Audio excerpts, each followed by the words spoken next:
Baik, shalom anak-anak. Apa kabar hari ini? Iya, Mister berharap bahwa semuanya baik-baik saja. Nah, anak-anak, kembali lagi bersama Mister James hari ini. Kita akan sama-sama belajar agama. Namun, seperti biasa, sebelum kita belajar, kita berdoa kepada Tuhan supaya ketika kita belajar dapat kita pahami dengan baik. Oke? Dan nanti Mr. Jem yang akan memimpin kita dalam doa. Baik anak-anak, sikap doa yang baik, kelipat tangannya, tutup matanya. Oke? Ya, baik anak-anak, mari kita berdoa. Tuhan Yesus, terima kasih atas kasih setia dan pemeliharaan Tuhan dalam kehidupan kami, di mana Tuhan masih memberikan kami kesehatan, kekuatan untuk menikmati kehidupan yang Tuhan anugerahkan bagi kami hingga saat ini. Tuhan Yesus, sekarang kami ingin belajar. Kami mohon Tuhan berkati kami, Tuhan menolong kami, agar ketika kami belajar, dapat kami mengerti, dapat kami pahami dengan baik. Ini doa kami Tuhan, dalam nama Tuhan Yesus kami datang dan berdoa. Haleluya. Amin. Oke, baik anak-anak. Hari ini kita masuk dalam pembelajaran ketiga dengan tema Tuhan Yesus teladanku. Yuk, mari kita sama-sama belajar. Oke, baik anak-anak. Hari ini kita masuk dalam pembelajaran ketiga, yaitu Tuhan Yesus teladanku. Nah, anak-anak, setiap orang pasti punya tokoh idola dalam hidupnya. Entah itu dari kalangan artis, penyanyi, atlet, pengusaha, orang-orang sukses, atau tokoh penting lainnya. Nah, sebagai orang yang mengidolakan mereka, biasanya orang-orang akan melakukan banyak hal, seperti mengikutinya di media sosial, mencari tahu segala hal tentangnya, yaitu apa yang disukainya, kebiasaannya, bahkan memasang fotonya di sosial media. Nah, anak-anak, demikian juga anak-anak. Ketika anak-anak mengidolakan seseorang, pasti anak-anak akan mengikuti kehidupan idola anak-anak tersebut.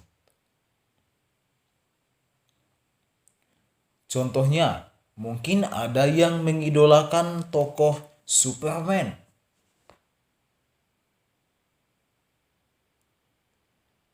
Pasti kamu akan menyenangi setiap gambar atau kostum Superman dan lain sebagainya. Nah, anak-anak mengidolakan seseorang berarti hidup orang tersebut akan menjadi teladan bagi kamu. Oleh karena itu, penting kamu memilih mana orang yang benar yang patut dijadikan idola. Karena karakter dan kehidupan mereka akan mempengaruhi kehidupanmu sebagai pengikutnya. Nah, anak-anak,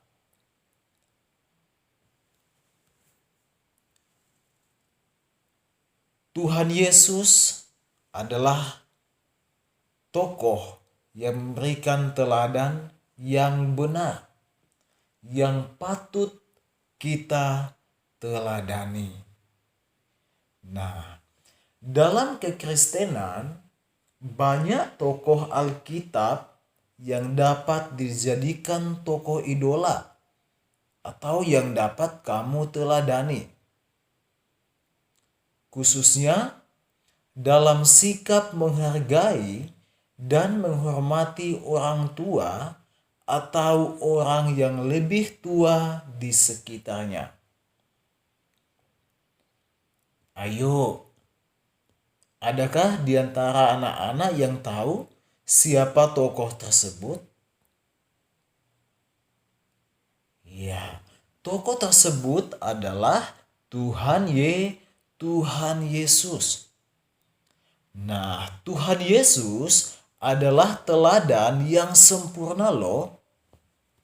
Dia idola yang benar dan akan membawa kita menjalani kehidupan dengan benar.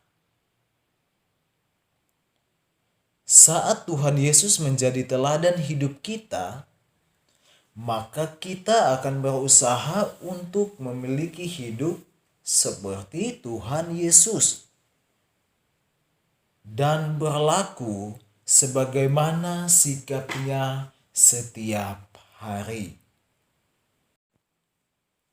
Nah, anak-anak, hari ini kita akan belajar beberapa hal yang dapat kita pelajari dari Tuhan Yesus dalam mengembangkan sikap menghormati dan menghargai orang tuanya. Yaitu yang pertama, kita dapat belajar pada peristiwa Tuhan Yesus di Bait Allah. Lalu yang kedua, kita dapat belajar pada peristiwa perkawinan di Kana. Dan yang ketiga, kita dapat belajar pada peristiwa Tuhan Yesus mati di kayu salib. Nah, anak-anak, kita belajar hal yang pertama, yaitu pada peristiwa Tuhan Yesus di Bait Allah. Nah, ada yang tahu peristiwa apa yang terjadi di Bait Allah yang dialami oleh Tuhan Yesus ketika Tuhan Yesus berumur 12 tahun? Nah, anak-anak, tiap tahun orang tua Yesus membawa keluarganya ke Yerusalem untuk menghadiri pesta istimewa yang disebut Paskah. Nah, perjalanan dari kota Nazaret ke Yerusalem cukup jauh loh. Pada waktu itu, belum ada orang yang punya kendaraan. Kebanyakan orang berjalan kaki atau naik keledai dan unta. Nah, setelah selesai perayaan, orang tua Yesus kembali ke kota Nazaret. Setelah cukup jauh perjalanan, mereka tidak melihat Tuhan Yesus. Mereka pikir dia sedang bersama dengan saudara-saudaranya yang lain. Namun, setelah dicari dan tidak ketemu, orang tua Tuhan Yesus menjadi khawatir. Akhirnya mereka kembali ke Yerusalem dan menemukan Tuhan Yesus sedang berdiskusi dengan tokoh-tokoh agama di Bait Allah. Nah, orang tua Yesus menyampaikan kepada Tuhan Yesus tentang kecemasan mereka. Dan Tuhan Yesus menjawab, "Mengapa orang tuanya mencari dia? Bukankah dia harus berada dalam rumah bapaknya?" Tuhan Yesus tahu bahwa dia adalah anak Allah. Nah, anak-anak, kalau dilihat sepintas, orang akan menilai Tuhan Yesus bahwa Tuhan Yesus sombong. Tetapi apa yang dia katakan tentang dirinya adalah benar. Lalu selanjutnya apa yang Tuhan Yesus lakukan? Apakah Tuhan Yesus melawan orang tuanya untuk tidak ikut kembali ke kota Nazaret? Nah, ternyata tidak loh. Walaupun Tuhan Yesus adalah anak Allah yang harus ada di rumah Bapaknya, Tuhan Yesus tetap tunduk dan taat kepada orang tuanya untuk kembali ke kota Nazaret. Nah, anak-anak, dalam cerita peristiwa Tuhan Yesus di Bait Allah ini, di sini menunjukkan bahwa Tuhan Yesus sangat menghormati dan menaati orang tuanya. Nah, oleh karena itu, sebagai anak Tuhan atau sebagai pengikut Tuhan, kita harus meneladani atau mengikuti apa yang dilakukan oleh Tuhan Yesus, yaitu menghormati dan menghargai orang tua. Oke? Bisa dipahami? Nah, anak-anak, lalu peristiwa yang kedua yaitu pada peristiwa perkawinan di Kana. Nah, anak-anak sudah tahu cerita tentang perkawinan di Kana? Kira-kira apa ya yang terjadi di sana? Ayo mari kita belajar. Nah, anak-anak, dalam Injil Yohanes pasal 2 ayat 1 sampai ayat yang ke-11, di sana diceritakan ada pesta perkawinan di Kana. Nah, kemungkinan orang yang mengadakan pesta ini masih kerabat dengan Tuhan Yesus. Buktinya, Ibu Maria atau Ibu Tuhan Yesus di dunia, bahkan murid-murid Tuhan Yesus juga hadir di sana loh. Nah, diceritakan pesta masih berlangsung. Tetapi apa yang terjadi? Ternyata persediaan anggur sudah mau habis. Nah, ini sangat penting loh. Karena anggur merupakan sajian untuk para tamu yang datang. Kalau anggurnya habis, maka tuan yang mengadakan pesta akan malu. Karena tamu-tamu tidak bisa menikmati anggur dalam pesta tersebut. Oleh karena itu, Ibu Maria sebagai ibu Tuhan Yesus memberitahu Tuhan Yesus bahwa anggur dalam pesta itu sudah mau habis. Nah, anak-anak, mengapa Ibu Maria menyampaikan hal itu kepada Tuhan Yesus? Apakah ada yang tahu? Ya, karena Ibu Maria tahu bahwa Tuhan Yesus punya kuasa untuk mengatasi masalah. Nah, awalnya Tuhan Yesus seperti menolak permohonan ibunya. Karena apa? Karena waktu Tuhan Yesus untuk melakukan mujizat belum tiba.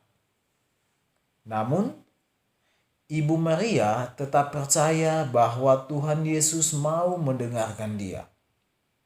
Ibu Maria menyuruh pelayan-pelayan yang ada di situ untuk melakukan apa saja yang diperintahkan Tuhan Yesus. Lalu, bagaimana selanjutnya ya?